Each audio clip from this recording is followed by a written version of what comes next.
Hi, everyone. We've not started this before because we're recording. I'm Demian. I'm Daniel again. We're both part of the managed services team here at Nine. And it's not that recent, but we recently kind of released the database as a service product. And yeah, we thought there's not, a lot of cloud providers offer that kind of service, but there's not that much that they usually tell about this. So we thought actually it's probably going to be interesting to hear a bit how, like, what works behind the scenes, how it works, and the decision we had to take, um, yeah, on this path of building this. We tried to make a demo. We create the database in the beginning because it takes some time to set up, and then we try to connect an app to it. I'm going to talk a bit about the requirements we had, and like the API decisions we took, and then it's going to be talking a bit about the platform and what decisions we had to take there and how it has been built. All right, so demo, I'm just going to show you real quick so we can wait for this to be created in the background. Let's call this demo, and the rest we can leave at is. It will just spawn a database. Oh yeah, I'm gonna be so I'm gonna do this, and we all are all aware we shouldn't do that, right? Okay, so the requirements we had. So the plan, of course, was to offer PostgreSQL and MySQL. These, for us, but I think also in general, are the two most used open source databases. It should be self-serviceable, of course. Simple configuration just means like there should be configurability, but also, you don't need to be able to. It should be some sensible defaults, right? And the things our customers mostly need to change should be changeable, and we want to have decent client support. So that means an API, and all the other things listed here obviously are doable with an API, but it should also kind of be fairly straightforward to build other clients around this. So web UI from our cockpit, the screenshot we have here, then it should be doable by CLI. We also want to be able to, for the customers, to create the databases by creating a Kubernetes resource, of course. And maybe it would be nice if we had, if it's easy to also have Terraform support for those customers that use that to spawn the databases. What I've not listed, but for us it's always kind of implied, is reliability, of course. We're an infrastructure company, so if we build something like this, it should work reliably. And so with those requirements, the decision was partly given also, but what we ended up with is here the ability to use the Kubernetes API. This had already been built by the platform team for other things, and we just integrated those databases into it. And in the end, it's a HTTP API. You can just use however you want to use an HTTP API, but it also is the Kubernetes API. So you have a kind of a fixed structure on how it works. But this also gives you much easier integration for clients, right? So kubectl just works out of the box. And there's probably client libraries for most of the programming languages and stuff like that. So it gives you quite a few things for free.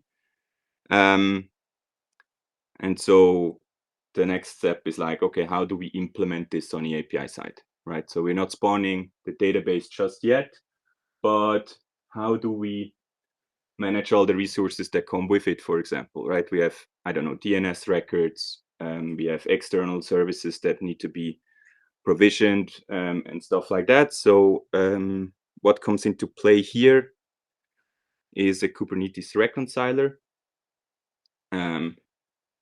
And what the Kubernetes reconciler does in the end, it's just kind of an abstraction that Kubernetes has for the API. And you can use it to provision stuff. In our case, for example, we need a virtual machine first, where we run the database, and we need some DNS records and whatever. And also it takes care of configuration changes. So stuff, or yeah, like I wrote some examples down here. So maybe in MySQL, maybe you want to change the character set, the default one. Maybe you want to upgrade the machine to get more resources and whatnot. And it also is responsible to set all the kind of status parameters that resource has. So in this case, yeah, like the DNS record where you can reach the instance, credentials, and whatnot. Yeah, and how this works in Kubernetes, you get this control loop.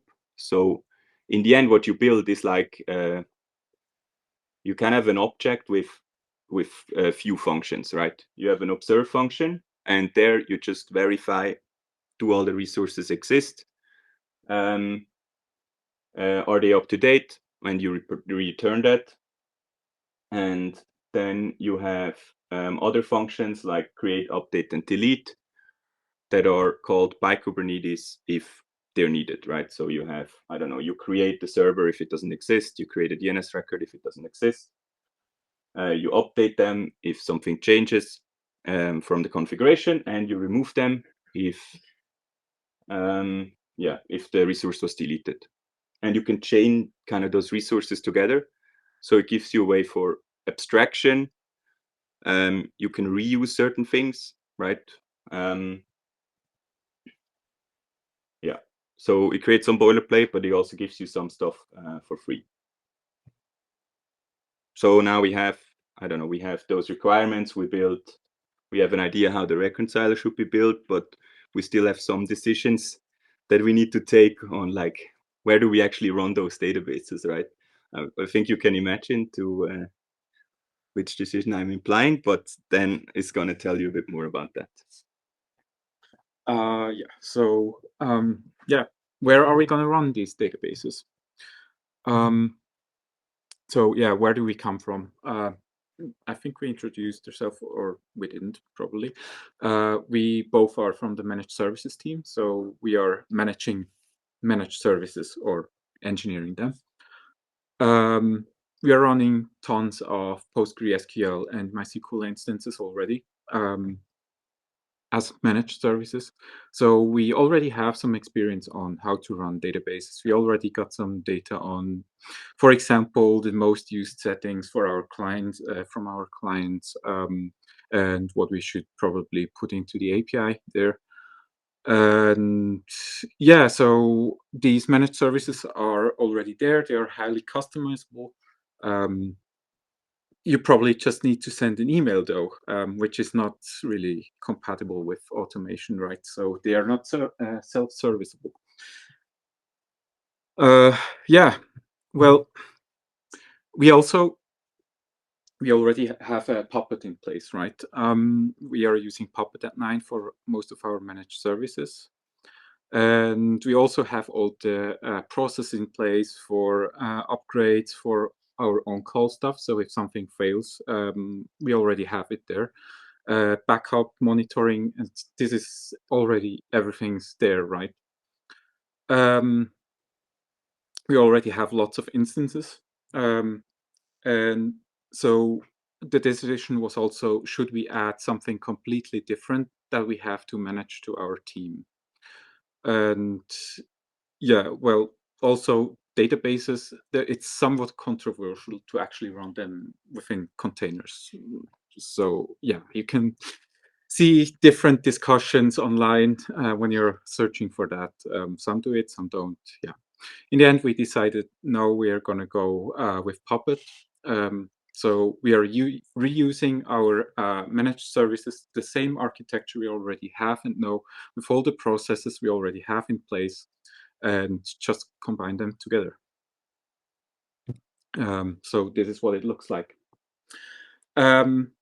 So on one side, we've got Puppet, and we also have Kubernetes, and you already know both of these circles.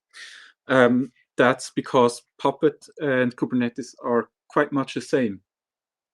So Kubernetes is observing the resource. It's looking what's the state there, and then do we need to change something? Puppet is much the same. We are gathering some facts. We're compiling a catalog, what the end result should look like, and then we are applying that. And whenever Puppet runs, it's just applying the difference between these two and is making sure that the resource looks like how we defined it. But there were some challenges as well. Kubernetes is running this circle quite often, so every few minutes. Instantly if you change something, obviously, but yeah, same for Puppet, but way less frequently. By default for us, it's every half an hour. So at worst, you would need to wait like 29 minutes to have your changes applied. So not something we really want to have to do. So it can be 2 minutes, it can be 29. Yeah, yeah, exactly. So the challenge was actually to synchronize these two loops, or basically have the information being passed. So Demian showed you the API objects before, so you can change, for example, the collation on the database, and so this information needed to be passed to Puppet somehow. So we had to build a bridge there, which is involved quite some APIs, and some APIs we wrote ourselves as well. I'm not going into deep dive there, but also the other way around. So, for example, the file system usage when the database is growing, we need to know on the Kubernetes side how much is the volume filled up, so we can actually extend the space on the virtual machine, and then have Puppet again run some scripts to increase the space on the machine, right? So there was some communication needed between these two tools. Yeah, so that's what we did, and so far it works quite well. And we also could reuse most of our processes for these resources.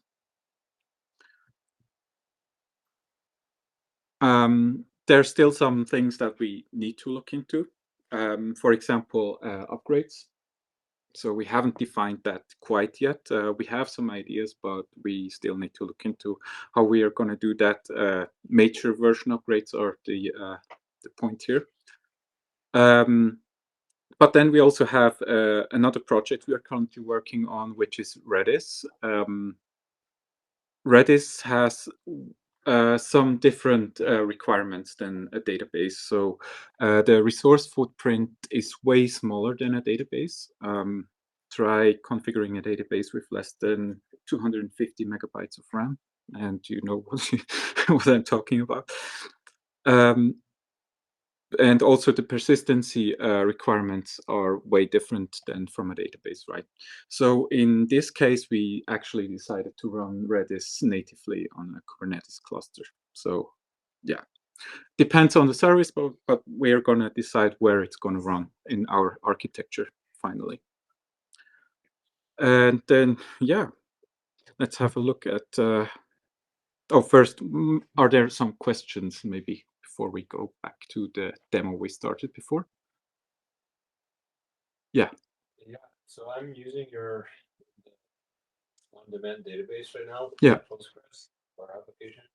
I'm wondering, like, how fast will more resources get provisioned as I fill it up, right? Like, if I'm writing to this database really fast, how long will it take? You know, is it possible that I can write too fast? Like, I fill it up and there's no resources provisioned before? Probably. Probably there is. In the end, it is determined by the loop, how frequent it runs, right? Like the one on the Kubernetes side. Mhm. I think right now it's maybe 2 minutes, 5. I'm not sure, 5. Yeah. So you will need to be able to go from below the threshold to above the threshold, or to full. Mhm. Above is fine, right? To full Yeah. within those 5 minutes. Yeah. Okay, and then you said it's 5 minutes, and it starts provisioning more resources once I hit what percent? Let's say like 80%. I don't have it in my head, but I think there's some logic there. I actually implemented that, so I should know. But so yeah, it's a percentage, but only after a certain threshold. So I think when you're smaller, the percentage is much bigger, right? Mhm. So we don't end up with like a few gigabytes only as a threshold. So I think at the beginning it starts quite early, maybe at 50, and then it kind of reduces to maybe 20 or something, depending on the size of of your database. Yeah. Okay. Yeah, I like what you guys built. So thanks for building that. And I'm looking forward to using your Redis service. We're Nice. using Redis already. Great to hear. Thanks. Any other questions? Yeah. How do you actually trigger the synchronize that with Kubernetes? Well, we built an actual agent ourselves, which provides an API to Kubernetes. It runs on each version. Yeah. Yeah. So the reconciler communicates directly with the agent on the machine. So that's how whenever you change something, and Kubernetes is then triggered, and it directly talks then to the agent and pulls the changes via Puppet. Yes. Storing the configuration somewhere in database which gets consumed by Hiera.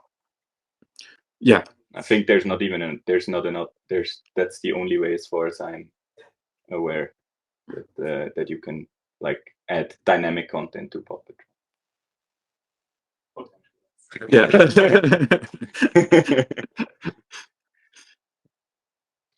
Any other questions? Okay, well, let's go back. All right, so let's see if it actually works. Otherwise, we place the fake customer in but no, I hope the demo gods are with me.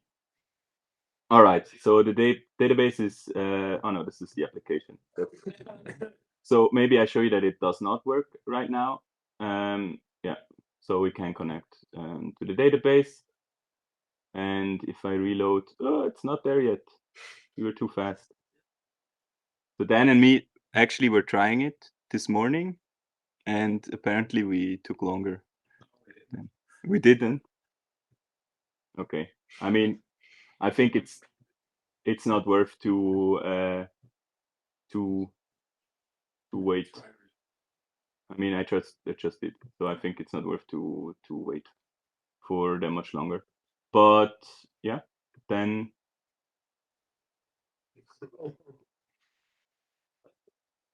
I mean, no, because it's not. There's no status, like no records or whatever. So yeah, that's it. Thank you.